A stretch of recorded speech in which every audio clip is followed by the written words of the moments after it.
Friends, this is Vinita. अपन क्या कर रहे थे, कल की जो क्लास थी अपन ने उसमें एसिड बेस और साल्ट की क्या कर दी थी, स्टडी स्टार्ट कर दी थी। जिसके अंदर अपन ने कल क्या चेक किया था कि एसिड क्या होता है, बेस क्या होता है। फिर जस्ट उसके बाद में अपन ने उसके डिफरेंसेस देखे थे एसिड और बेस के। क्लियर है? तो वो टॉपिक अपन ने पढ़ लिया था। जस्ट उसके बाद में अपन ने इंडिकेटर्स की बात की थी। इसकी बात की थी, इंडिकेटर्स की बात करी थी। तो मैं आपको बता चुकी हूँ कि इंडिकेटर्स क्या होते हैं कि ऐसे सब्सटेंस होते हैं जो क्या कर लेते हैं, अपने कलर और स्मेल को डिफरेंट टाइप के सब्सटेंस में मिलने के बाद में चेंज कर लेते हैं। ठीक है, चेंज हो जाता है उनका कलर और उनका स्मेल। फिर अगर अपन बात करते हैं टाइप्स ऑफ इंडिकेटर्स की, अगर बात करते हैं तो इसका जो फर्स्ट टाइप अपन ने देखा था वो नेचुरल इंडिकेटर देखा था। कौन सा देखा था? नेचुरल इंडिकेटर अपन ने देखा था। उसके बाद में अपन ने सिंथेटिक की बात की थी, ऑल्फैक्टरी की बात की थी, यूनिवर्सल की बात अपन आज करेंगे।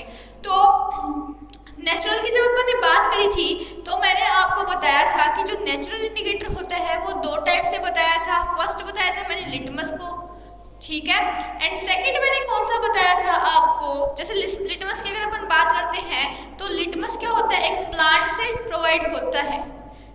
यही नहीं, इसका जो सेकंड टाइप होगा नेचुरल इंडिकेटर का, टर्मरिक मैंने बताया था, वो भी किससे प्राप्त होता है, वो भी प्लांट से ही प्राप्त होता है। तो ये क्या होते हैं, नेचुरल इंडिकेटर होते हैं, नेचर से हमें मिलते हैं। और इनका काम क्या होता है, जैसे लिटमस की अगर हम बात करते हैं तो कन्वर्टेंस अगर चेक करते हैं एसिड की और बेस की, अगर कन्वर्टेंस अगर हम चेक करते हैं इनकी, तो एसिड में किस तरीके का कलर शो करेंगे और बेस में किस तरीके का कलर शो करेंगे, वो चीज़ें अगर चेक करते हैं तो सबसे पहले अपन बात करते हैं लिटमस की बात करते हैं। और लिटमस में भी एसिड और बेस की बात करते हैं। तो यहाँ पे क्या है कि लिटमस एसिड में रेड कलर प्रोवाइड करवाता है, जबकि बेस में कौन सा कलर, ब्लू कलर देगा। ठीक है, फिर अगर अपन बात करते हैं टर्मरिक की, next type of natural indicator, तो टर्मरिक में क्या होगा, एसिड में क्या करेगा, एसिड में येलो कलर शो करता है, जबकि बेस में कौन सा कलर शो करेगा, रेड कलर शो करेगा। ठीक है, इसके बाद अगर अपन नेक्स्ट बात करते हैं सिंथेटिक इंडिकेटर की, तो मैंने आपको एग्जांपल्स बताए थे इसके। ठीक है, क्योंकि क्या होता है, जो सिंथेटिक इंडिकेटर होता है वो एक केमिकल सब्सटेंस होता है। क्या होता है, केमिकल सब्सटेंस होता है, यानी कि केमिकल्स से इसे तैयार किया जाता है। इसकी फॉर्मेशन किससे होती है, केमिकल से होती है। तो इसे अपन क्या बोल सकते हैं, सिंथेटिक इंडिकेटर बोल सकते हैं। और इसके जो एग्जांपल्स थे वो मैंने आपको बताए थे। फर्स्ट एग्जांपल मैंने इसका क्या बताया था, मिथाइलिन ऑरेंज बोला था, जो क्या है, केमिकल इंडिकेटर है। और उसके बाद में मैंने आपको बताया था फिनेफ्थलीन। ठीक है, फिनेफ्थलीन मैंने आपको दूसरा इंडिकेटर बताया था, टाइप ऑफ सिंथेटिक इंडिकेटर। फिर अगर अपन बात करते हैं कि ऑल्फैक्टरी का, ऑल्फैक्टरी को मैंने आपको बताया था कि एक नर्व होती है जिसे अपन ऑल्फैक्टरी नर्व बोलते हैं, जो स्मेलिंग का काम करती है। तो ऑल्फैक्टरी से सेंस अपन निकाल सकते हैं कि स्मेल, ठीक है, जिससे हमें स्मेल का सेंस पता चले, वो ऑल्फैक्टरी इंडिकेटर होता है। तो अपन ने यहाँ पे देखा था कि दो टाइप के देखे थे अपन ने। ठीक है, तो फर्स्ट अपन ने बात करी थी वेनिला एसेंस की। ठीक है, वेनिला एसेंस की अपन ने बात करी थी, जबकि सेकंड अपन ने किसकी बात करी थी, क्लोव ऑयल की। क्लोव ऑयल की बात करी थी। तो अगर अपन बात करते हैं ऑल्फैक्टरी की, ठीक है ना, ऑल्फैक्टरी की अगर अपन बात करते हैं तो ऑल्फैक्टरी में क्या होता है, स्मेलिंग चेंज होती है। क्या चेंज होती है, स्मेलिंग चेंज होती है। तो अगर अपन यहाँ पे देखें तो क्या होगा, वेनिला एसेंस की अगर बात करते हैं तो एसिड और बेस दोनों के अंदर क्या शो करेगा, स्मेल को। जैसे ही रिएक्ट करेगा एसिड के साथ में तो इसकी जो स्मेल होगी वो इंक्रीज हो जाएगी, जबकि बेस के साथ में नो चेंज होगा, यानी कि नो स्मेल वहाँ पे हमें मिलेगी। क्लियर है? फिर अगर अपन बात करते हैं next type of olfactory indicator कौन सा है, क्लोव ऑयल है। तो क्लोव ऑयल में अपन ने बात करी थी कि जैसे ही अगर अपन इसमें एसिड बेस के साथ रिएक्ट करवाते हैं तो स्मेल क्या होती है, इंक्रीज होती है, जबकि बेस के साथ में क्या होती है, स्मेल डिक्रीज हो जाती है।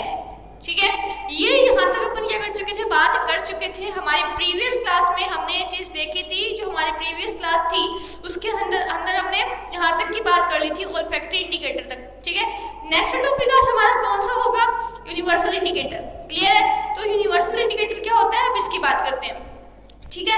यूनिवर्सल इंडिकेटर तो फर्स्टली ये चीज होती है कि ये टाइप ऑफ सारे जितने भी टाइप्स होते हैं इंडिकेटर के उनका मिक्सचर अपन इनको बोल सकते हैं, मिक्सचर होता है एक तरीके से, ठीक है।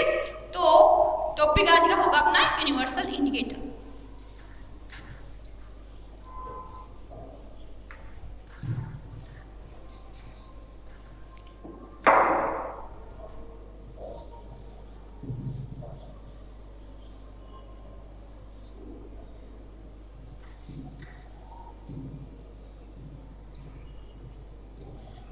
अगर हम यूनिवर्सल इंडिकेटर की बात करते हैं तो ये क्या होता है, सेवरल इंडिकेटर का मिक्सचर होता है। तो अपन क्या बोल सकते हैं, it is mixture of several indicator.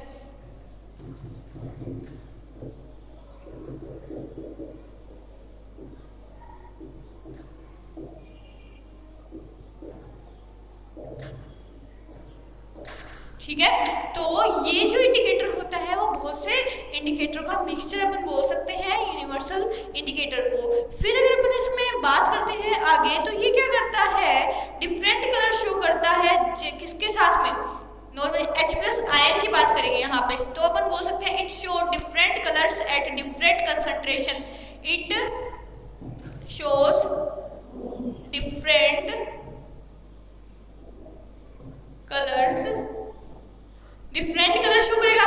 First तो क्या करेगा, डिफरेंट कलर शो करेगा और करेगा किस चीज पे, at different concentration, at different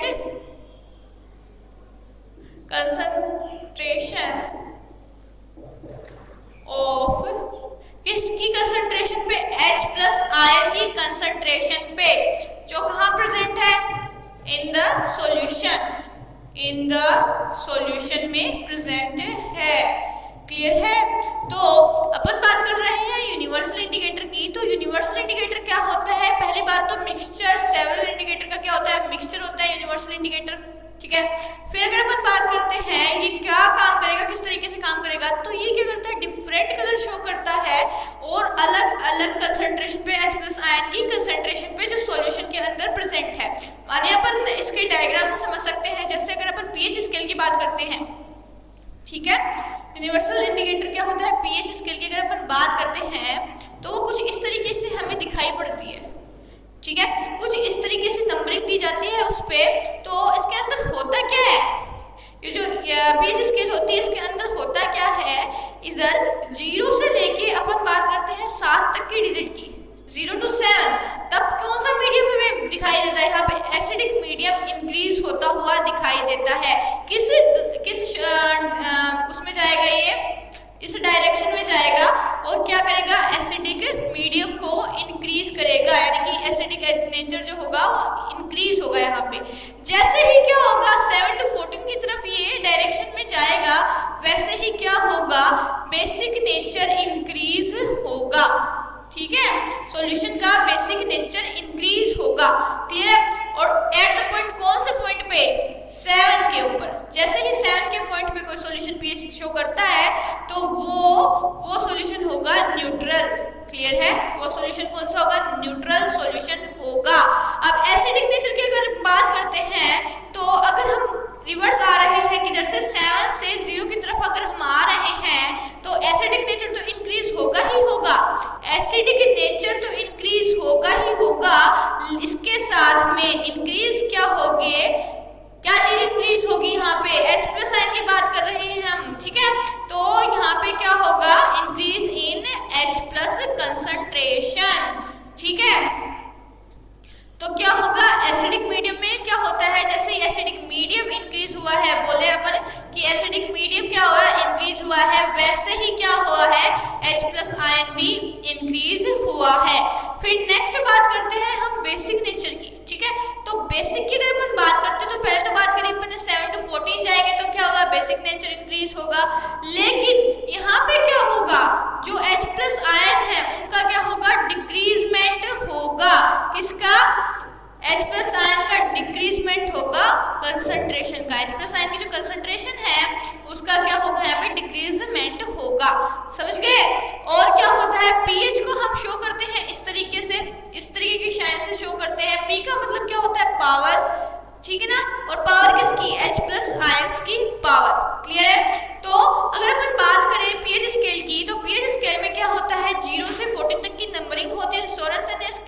क्या की थी, डिस्कवरिंग की थी। इसके बाद में अपन बात करें कि पीएच स्केल में क्या होता है, क्या सिस्टम होता है, तो 0 से 7 तक की जो नंबरिंग होती है वो एसिडिक नेचर के लिए दी जाती है। किसके लिए दी जाती है? एसिडिक नेचर के लिए दी जाती है। एसिडिक नेचर क्या हाँ शो करेगा, जब तक सॉल्यूशन की पीएच 0 to 7 के बीच में है वो सॉल्यूशन एसिडिक है।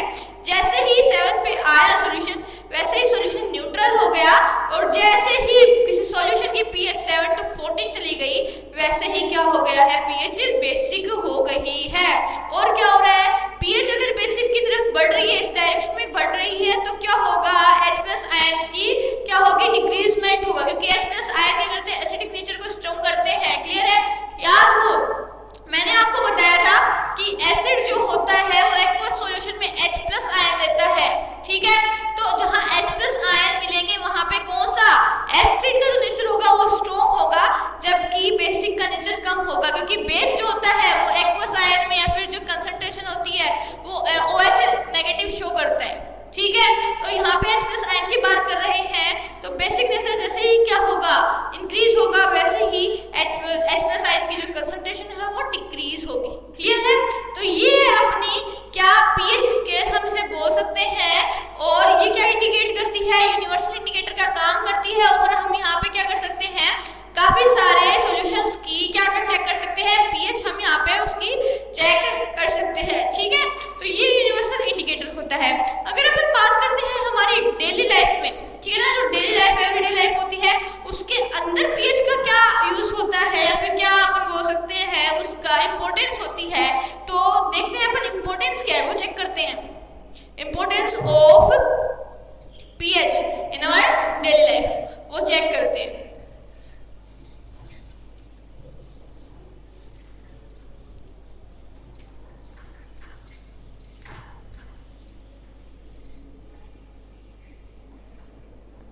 तो देखिए, अगर अपन बात करते हैं पीएच की इंपॉर्टेंस की, ठीक है, importance of pH in everyday life, importance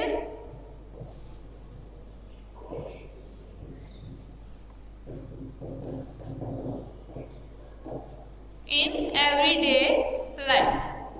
ठीक है, तो क्या चीज हमें शो होती है, अगर अपन इंपॉर्टेंस देखते हैं तो जो फर्स्ट इंपॉर्टेंस होगी इसकी वो क्या होगी, हमारी जो बॉडी का पीएच होता है, फिर हमारी बॉडी जो वर्क करती है वो 7 to 7.8 पीएच के बीच में काम करती है, याद रखना। तो अपन बोल सकते हैं our body works between, our body works between 7 to 7.5 pH। ठीक है, तो 7 से 7.5 या फिर अपन बोल सकते हैं 7.8 तक। ठीक है, 7.8 की pH तक क्या कर सकती है, ये काम करती है हमारी बॉडी, यानी कि हमारी बॉडी का जो नेचर होगा काम करने का वो थोड़ा सा बेसिक होगा। ठीक है, क्योंकि 7 से ऊपर चली गई है। इसके बाद में अगर हम बात करते हैं नेक्स्ट इंपॉर्टेंस की पीएच की, तो क्या होगा, जो पीएच होती है, अगर मान लो पीएच रेन की बात करते हैं, रेन में क्या है, पीएच 5.6 से क्या है, कम है। ठीक है, 5.6 से पीएच कम है, तो वो रेन कौन सी होगी, is called acid rain. Clear है? यानी कि ऐसी बारिश जिसकी पीएच 5.6 से कम है वो बारिश कौन सी बारिश कहलाएगी, अम्लीय वर्षा या एसिड रेन कहलाएगी। इसके बाद अगर अपन बात करते हैं नेक्स्ट पॉइंट की, तो अपन बोल सकते हैं पीएच की बात कर रहे हैं। ठीक है, तो हमारा जो स्टमक होता है, ठीक है ना, अवर स्टमक, हमारा जो स्टमक होता है वो याद रखना, मैंने डाइजेशन वाला चैप्टर पढ़ाया था उसके अंदर भी बताया है, जो स्टमक होता है वो क्या करता है, हमेशा HCl प्रोड्यूस करता है। हमेशा क्या होता है, वहां पे HCl एसिड बनता है, यानी कि पीएच क्या होगी, हमारे स्टमक की पीएच क्या होगी, एसिडिक होगी। ठीक है ना, क्या होगी, एसिडिक नेचर शो करेगा हमारा स्टमक। इसके बाद में अपन बात करते हैं नेक्स्ट पॉइंट की, तो अपन बोल सकते हैं अगर टूथ डीके की बात करते हैं, टूथ डीके की बात करते हैं, तो टूथ डीके कब स्टार्ट होता है, जब क्या होता है, जो पीएच है, ठीक है ना, हमारे माउथ की जो पीएच होती है वो our mouth pH less than, किससे कम हो जाए, लेस देन 5.5 से। तो जैसे ही 5.5 से हमारे माउथ की पीएच कम होने लगती है वैसे ही टूथ डीके स्टार्ट होना लगता है। इसका बाद में अपन इसके बाद नेक्स्ट बात करते हैं कि पीएच प्लांट्स में क्या करती है। तो प्लांट्स की ग्रोथ के लिए क्या है, स्पेसिफिक पीएच का होना बहुत ज़्यादा जरूरी होता है। स्पेसिफिक पीएच जो होती है वो रिक्वायर्ड होती है, किसके लिए, प्लांट्स की ग्रोथ के लिए। फिर अगर अपन बात करते हैं नेक्स्ट, तो पीएच से क्या करते हैं, देखो जो सेल्फ डिफेंस अपन बोल सकते हैं, सेल्फ डिफेंस बोल सकते हैं। जैसे हनी बी वगैरह होती है, आंट बी वगैरह होती है, वो क्या करती है, एसिड सीक्रेट करती है अपने स्टिंग से, ठीक है। उनके स्टिंग में क्या होता है, एक एसिड होता है जो क्या करती है, सेल्फ डिफेंस के लिए यूज में लेती है। जैसे एग्जाम्पल फॉर अपन ले सकते हैं मैथेनोइक एसिड का सीक्रेशन करती है, जिससे क्या होता है वो वहाँ पे अपनी सेल्फ डिफेंस में इस चीज को यूज में ले सकती है, ठीक है, क्यों एसिड एसिडिक नेचर है। फिर क्या होता है, अगर ये मैथेनोइक एसिड वो स्टिंग से उसने छोड़ा है किसी की बॉडी पे, जैसे ह्यूमन बॉडी को उसने स्टिंग मारा है और उसने क्या किया है, एसिड से छोड़ा है, तो वो जो स्टिंग के अंदर ये मैथेनोइक एसिड होगा और अपने अंदर जाने के बाद में क्या करेगा, सूजन लाने का काम ये मैथेनोइक एसिड ही करता है। इसके बाद अगर अपन बात करते हैं नेक्स्ट पार्ट की कि एसिड कौन किसके अंदर किस चीज तरह के एसिड प्रेजेंट होते हैं, वो चीज अगर अपन यहाँ पे देखते हैं तो कुछ एग्जांपल्स हैं वो और देख लेते हैं कि किस चीज के अंदर किस तरीके के एसिड पाए जाते हैं।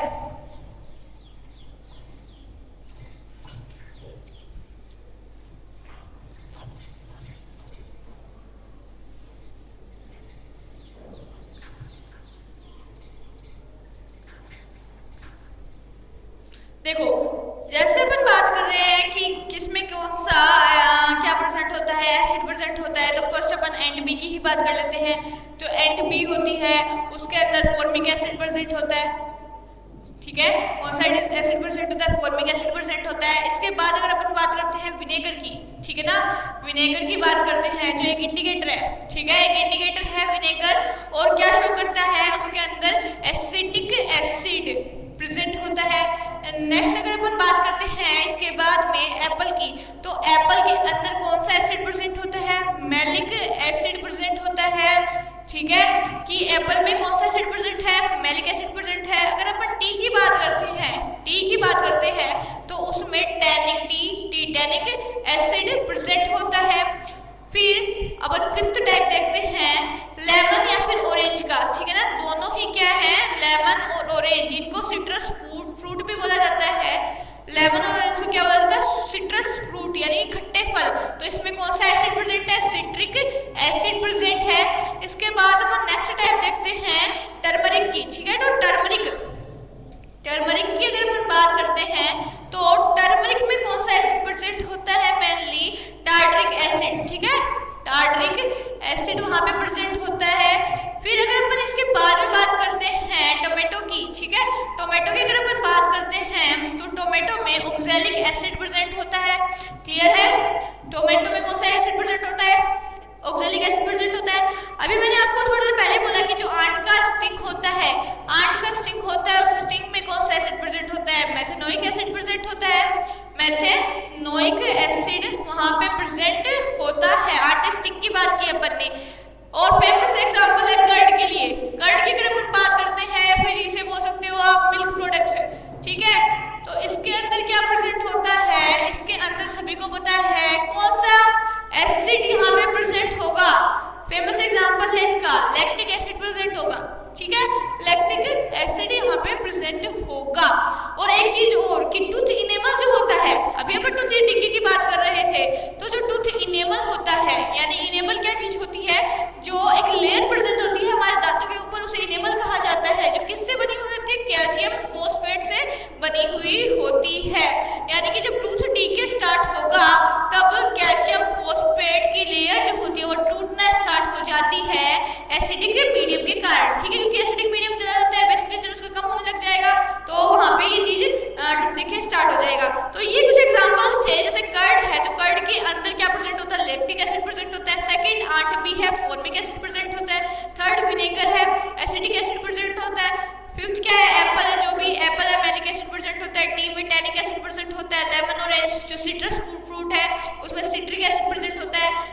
टर्मरिक है उसमें टार्टरिक एसिड प्रेजेंट होता है, टमाटो में ऑक्सैलिक एसिड प्रेजेंट होता है, आर्टिस्टिक में कौन सा मेथनोइक एसिड वहां पे प्रेजेंट होता है।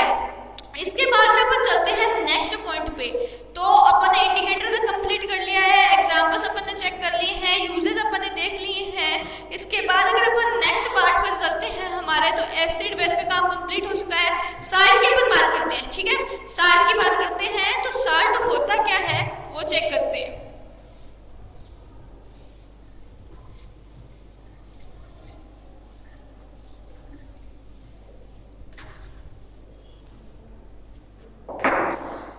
साल्ट की अगर बात करते हैं तो जो साल्ट होता है वो साल्ट एक आयनिक कंपाउंड होता है, ठीक है ना। Salt is an ionic compound, salt is an ionic compound formed, किससे बना हुआ होता है, ठीक है, किससे बना हुआ होता है, फॉर्म्ड बाय न्यूट्रलाइजेशन रिएक्शन।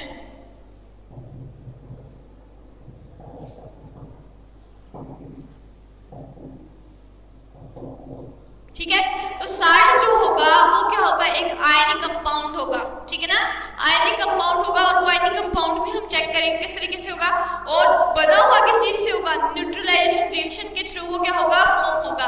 अब वो न्यूट्रलाइजेशन रिएक्शन अपन चेक करते हैं, तो एग्जांपल के रूप में अपन क्या ले सकते हैं, जैसे एसिड, ठीक है, एसिड प्लस बेस, कोई भी एसिड हो सकता है, कोई भी बेस होता है, रिएक्ट करके फॉर्मेशन किसका करेंगे, साल्ट का फॉर्मेशन करेंगे, क्लियर है, साल्ट का, और प्लस में वाटर का H2O का फॉर्मेशन करेंगे। ये रिएक्शन होती है न्यूट्रलाइजेशन रिएक्शन। यानी कि हम सिंपल लैंग्वेज में क्या कह सकते हैं, न्यूट्रलाइजेशन रिएक्शन कौन सी होती है। पहली बात याद रखना, न्यूट्रलाइजेशन रिएक्शन से कौन सा प्रोडक्ट आपको मिलेगा, साल्ट मिलेगा। और क्या होता है न्यूट्रलाइजेशन रिएक्शन में, होता क्या है, अगर अपन बात करते हैं न्यूट्रलाइजेशन रिएक्शन की, तो यहाँ पे अपन बोलते हैं कि एसिड जो होता है, कोई भी एसिड हो सकता है, वहां पे कोई भी बेस होता है, दोनों क्या करते हैं, रिएक्ट करते हैं, और रिएक्ट करने के बाद में साल्ट का फॉर्मेशन करते हैं, प्लस में अपने को H2 वहां पे रिलीज होता मिलता है। इस चीज को अपन बोलते हैं न्यूट्रलाइजेशन रिएक्शन।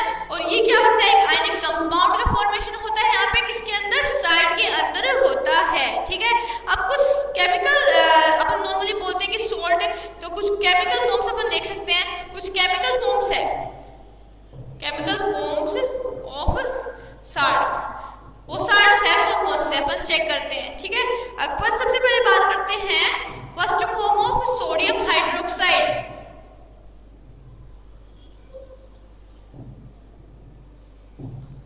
कौन सी है, सोडियम हाइड्रोक्साइड है, जिसका अपन केमिकल फॉर्मूला बोल सकते हो आप NaOH उसे बोल सकते हैं। इसके बाद में अगर अपन बात करते हैं सेकंड टाइप ऑफ केमिकल, किसका, साल्ट का केमिकल कौन सा होता है, ब्लीचिंग पाउडर, ठीक है, ब्लीचिंग पाउडर, जिसे हम किस नाम से या फिर किस फॉर्मूले से जानते हैं, CaOCl2। फिर अगर अपन बात करते हैं थर्ड, तो वो होता है baking soda, baking soda, bakery में काम आता है बेकिंग सोडा। और इसका जो केमिकल नेम फॉर्मूला है वो क्या होता है, NaHCO3, NaHCO3। फोर्थ अगर अपन यहाँ पे बात करते हैं बेकिंग सोडा के बाद में, तो क्या आएगा, वॉशिंग सोडा, ठीक है, वॉशिंग सोडा, वॉशिंग सोडा आएगा। और वॉशिंग सोडा का जो एग्जाम्पल मतलब फॉर्मूला होगा वो क्या होगा, Na2SO3 Na2SO3.10H2O, ये इसका केमिकल फॉर्मूला होता है। लास्ट अपन बात करते हैं प्लास्टर ऑफ पेरिस की, किसकी बात कर रहे हैं, प्लास्टर ऑफ पेरिस की। फिफ्थ, प्लास्टर ऑफ पेरिस की अगर अपन बात करते हैं, तो इसका फॉर्मूला अपन क्या बोलेंगे, इसका फॉर्मूला होता है CaSO4.1 या फिर 1.5, चलो ठीक है, 1.5 H2O, ठीक है। ये क्या होता है, इसका फॉर्मूला होता है। तो अपन ने यहाँ पे कुछ क्या देखे, क्या चीज चेक करी, यहाँ पे कुछ अपन ने बोल सकते हैं केमिकल फॉर्म्स चेक करी है, केमिकल फॉर्म्स किसकी साल्ट की चेक करी है, और वो कौन कौन सी फॉर्म अपन ने देखी। फर्स्ट फॉर्म अपन ने देखी सोडियम हाइड्रोक्साइड यानी कि NaOH, जो क्या है, एक साल्ट है। क्लियर है। अब इसका NaOH का जो नाम आया ये किस में आया है, बेस में भी अपन देख चुके हैं पहले, ठीक है ना। हाइड्रोक्साइड के कारण हमने वहां से बेस में देखा। ब्लीचिंग पाउडर साल्ट अगर अपन देखते हैं तो इसका फॉर्मूला क्या आता है, CaOCl2। फिर बेकिंग सोडा की बात करते हैं तो इसका फॉर्मूला है NaCO3। वॉशिंग सोडा की बात करते हैं तो उसका फॉर्मूला आता है Na2SO3.10H2O। और लास्ट प्लास्टर ऑफ पेरिस की अगर अपन बात करते हैं तो उसका फॉर्मूला बनता है CaSO4.1.5H2O। ठीक है, ये चीज अपन ने यहाँ पे चेक करी है कि केमिकल फॉर्म्स क्या होती है साल्ट की। इसके बाद में अपन इन सारी फॉर्म्स की स्टडी करते हैं। ठीक है, सारी फॉर्म्स की स्टडी करते हैं कि किस तरीके से क्या चीज होती है। जैसे सबसे पहले अपन सोडियम हाइड्रोक्साइड की बात करते हैं, ठीक है ना।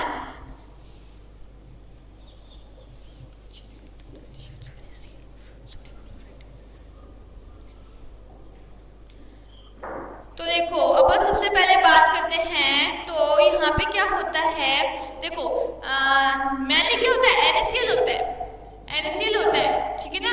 NaCl होता है खुद एक क्या है, साल्ट है, ठीक है, क्या है, एक साल्ट है। और ये फॉर्म किसका करेगा, ये NaOH को बनाने का जो काम करेगा वो यही करेगा, ठीक है। ये इसे हम क्या बोल सकते हैं, कास्टिक सोडा भी अपन इसे बोल सकते हैं। क्या बोल सकते हैं, कास्टिक सोडा भी आप इसे बोल सकते हो। क्लियर है। तो अगर अपन बात करते हैं इसके बाद कि क्या होता है NaOH और किस तरीके से कास्टिक सोडा वगैरह फॉर्मेशन क्या होगी क्या नहीं होगा, तो अपन क्या कर सकते हैं, यहाँ पे रिएक्शन चेक कर सकते हैं। NaCl की रिएक्शन अगर अपन H2 के साथ में करवाते हैं, NaCl की रिएक्शन अगर अपन क्या करवा रहे हैं, H2 के साथ में करवा रहे हैं, तो प्रोडक्ट फॉर्म क्या होगा, क्या प्रोडक्ट फॉर्म होगा, यहाँ पे हमें सोडियम हाइड्रोक्साइड मिलेगा, ठीक है, Cl2 गैस रिलीज होगी और H2 गैस रिलीज होगी, ठीक है। ये चीज क्या होती है, हमें प्रोडक्ट के फॉर्म में हमें वहां पे मिलती है। क्लियर है। अब अपन क्या करते हैं, इसकी वैलेंसी चेक करते हैं, क्या वैलेंसी इसकी बराबर है वो अपन चेक करते हैं यहाँ पे। तो देखो यहाँ पे नॉर्मली अपन पहले क्या करते हैं, Cl2, देखो Cl2 से लेके चलते हैं। देखो Cl2 क्या है, इधर 2 है, कितने हैं, 2 मॉलिक्यूल है, जबकि यहाँ पे कितना है, एक ही मॉलिक्यूल है। तो मैं क्या करती हूँ, इसके आगे 2 नंबर लगाती हूँ ताकि क्या हो जाए, इधर भी Cl बराबर 2 हो जाए और इधर भी क्या हो जाए, Cl 2 हो जाए। लेकिन जैसे ही इधर Cl 2 हुआ तो Na कितना हो गया, ऑटोमेटिक 2 हो गया। लेकिन इधर तो Na एक ही है, तो मैं क्या करूंगी, इधर भी 2 ऐड करूंगी, ठीक है, जिससे Na की भी बात कंप्लीट हो जाए और Cl2 की कंप्लीट हो जाए। अब मैं चेक करती हूँ, जैसे ही मैंने यहाँ पे 2 रखा है Na के आगे, तो आगे के जो प्रोडक्ट थे मेरे O और H, उसमें क्या चेंजमेंट हुआ। तो ऑक्सीजन की अगर अपन बात करते हैं तो इधर क्या दिख रही है, ऑक्सीजन 2 दिख रही है, और इधर क्या है मेरी ऑक्सीजन, इधर तो मेरी ऑक्सीजन 1 ही रह गई। तो अपन क्या करेंगे, उसको 2 होने के कारण इधर भी अपन क्या कर देंगे, 2 ऐड कर देंगे ताकि ऑक्सीजन कितनी हो जाए, 2 हो जाए। अगर मैं यहाँ पे ऑक्सीजन को 2 करती हूँ, उसके बाद में हाइड्रोजन की बात करती हूँ, तो क्या होता है, इधर हाइड्रोजन कितनी है, 2 ये है और 2 ये है, 2 और 2 कितनी हो जाएगी, 4 हो जाएगी। और इस साइड अगर अपन चेक करते हैं तो हाइड्रोजन क्या है, 2 × 2 4 ही है, ठीक है। तो यानी कि मैं कह सकती हूँ कि मेरी जो रिएक्शन है वो एकदम सही है, क्योंकि मैंने क्या किया है, एक NaCl लिया है और NaCl की रिएक्शन मैंने H2 के साथ में करवाई है। मेरे को सोडियम हाइड्रोक्साइड मिला है, क्लोरीन गैस रिलीज हुई है, H2 गैस वहाँ पे रिलीज हुई है, ठीक है। जो मेरे को साल्ट चाहिए था मुझे वहाँ पे मिल गया है। क्लियर है। फिर क्या है, हमने इसमें क्या किया, नॉर्मली अपन ने इसको क्या किया, इलेक्ट्रिसिटी पास करवाई थी इसके अंदर, एक एक्वस सॉल्यूशन अपन ने तैयार किया था। जैसे इसे हम क्या बोल सकते हैं, एक्वस सॉल्यूशन आप बोल सकते हो। और इसके अंदर हमने क्या किया है, इलेक्ट्रिसिटी क्या करवाई है, इलेक्ट्रिसिटी निकलवाई है हमने इसके अंदर से, तो पास करवाई इलेक्ट्रिसिटी। तो इससे हमें क्या मिला, जैसे हमने क्या किया, 2NaCl और 2H2 के साथ में एक्वा सॉल्यूशन के अंदर इलेक्ट्रिसिटी जैसे ही हम वहां से पास करवाते हैं तो प्रोडक्ट फॉर्म क्या होता है, प्रोडक्ट फॉर्म हमें मिलता है NaOH Cl2 और H2। जैसे ही हमें ये चीज मिलती है वैसे ही हम क्या करते हैं, अपने रिएक्शन की वैलेंसी चेक करते हैं। वैलेंसी बराबर करने के बाद प्रोडक्ट फॉर्म चेक करते हैं कि कि हाँ जो हमें चाहिए वही चीज़ मिली है, यानी कि NaOH हमें चाहिए था और वो हमें रिक्वायर्ड हो गया है। हम NaOH की बात कर रहे थे कास्टिक सोडा की।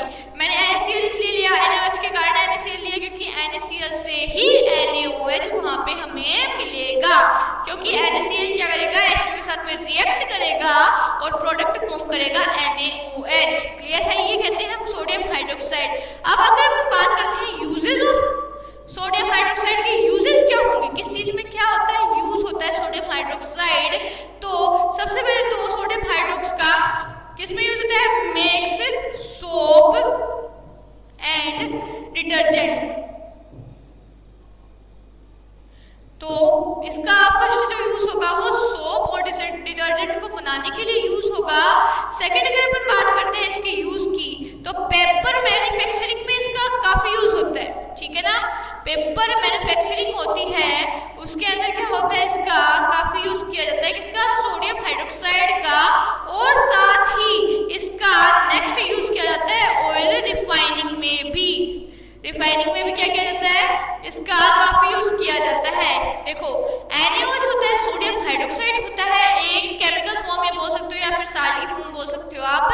और वो बनता किससे है, जब हम NaCl की रिएक्शन सोडियम क्लोराइड की रिएक्शन किससे करवाते हैं, 2H2 के साथ में करवाते हैं, यानी कि पानी के साथ में सोडियम क्लोराइड की रिएक्शन करवाते हैं, प्लस इलेक्ट्रिसिटी पास करवाते हैं उस ऐसे सॉल्यूशन में। देखो सॉल्यूशन कैसे तैयार होता है, देखो अपन ने क्या लिया, NaCl के मॉलिक्यूल्स लिए, ठीक है, NaCl के मॉलिक्यूल्स लिए, उसको हमने क्या किया, H2 के अंदर डिसॉल्व किया, मिलाया। मिलाते ही जो सॉल्यूशन मिला उस सॉल्यूशन को हम एक्वस कहेंगे। एक्वस इसलिए कहा जाता है क्योंकि उसके अंदर क्या प्रेजेंट है, वाटर मॉलिक्यूल्स प्रेजेंट है, ठीक है। तो इस सॉल्यूशन को हमने एक्वस सॉल्यूशन नाम दे दिया। और इस सॉल्यूशन में हमने इलेक्ट्रिसिटी क्या करवाई, पास करवाई। इलेक्ट्रिसिटी जैसे ही पास करवाते हैं यहाँ से, तो क्या होता है, NaCl क्या होते हैं, Na और Cl की जो बॉन्डिंग है वो टूट जाती है, ऐसे ही H2 की बॉन्डिंग टूट जाती है। कह सकते हैं Na और Cl अलग हो जाते हैं और H2O H प्लस और OH क्या हो जाते हैं, अलग अलग हो जाते हैं। क्लियर है, जहाँ से क्या बनता है, NaOH बनता है। दोनों के क्या है, एक दूसरे के जो क्या होते हैं, क्या बोल सकते हो आप, डिफरेंट आयंस एक दूसरे को क्या करते हैं, अट्रैक्ट करते हैं। और यहाँ से क्या बनता है, H2 गैस रिलीज होती है और Cl2 गैस रिलीज होती है यहाँ से। तो ये क्या होते हैं, रिलीज हो जाते हैं, जबकि हमें जो प्रोडक्ट चाहिए था NaOH वो यहाँ पे अट्रैक्ट होके हमें मिलता है। फिर अगर अपन NaOH के यूजेस की बात नेक्स्ट करते हैं, तो यहाँ पे फर्स्ट यूज कौन सा आ जाता है, मेक सोप एंड डिटर्जेंट। जो इंडस्ट्रीज होती हैं साबुन की और डिटर्जेंट बनाने की जो इंडस्ट्रीज होती हैं, उसमें काफी यूज किया जाता है बड़े लेवल पे किसका, NaOH का। फिर पेपर मैन्युफैक्चरिंग में भी किसका यूज किया जाता है, NaOH का। एंड थर्ड पॉइंट इसमें ऑयल की रिफाइनिंग में भी किसका यूज किया जाता है, NaOH का यूज किया जाता है। तो ये तो बात हुई हमारी NaOH की। नेक्स्ट टाइप अगर अपन देखते हैं ब्लीचिंग पाउडर, ठीक है, यानी कि अपना CaOCl2, ठीक है, उसकी अगर अपन बात करते हैं,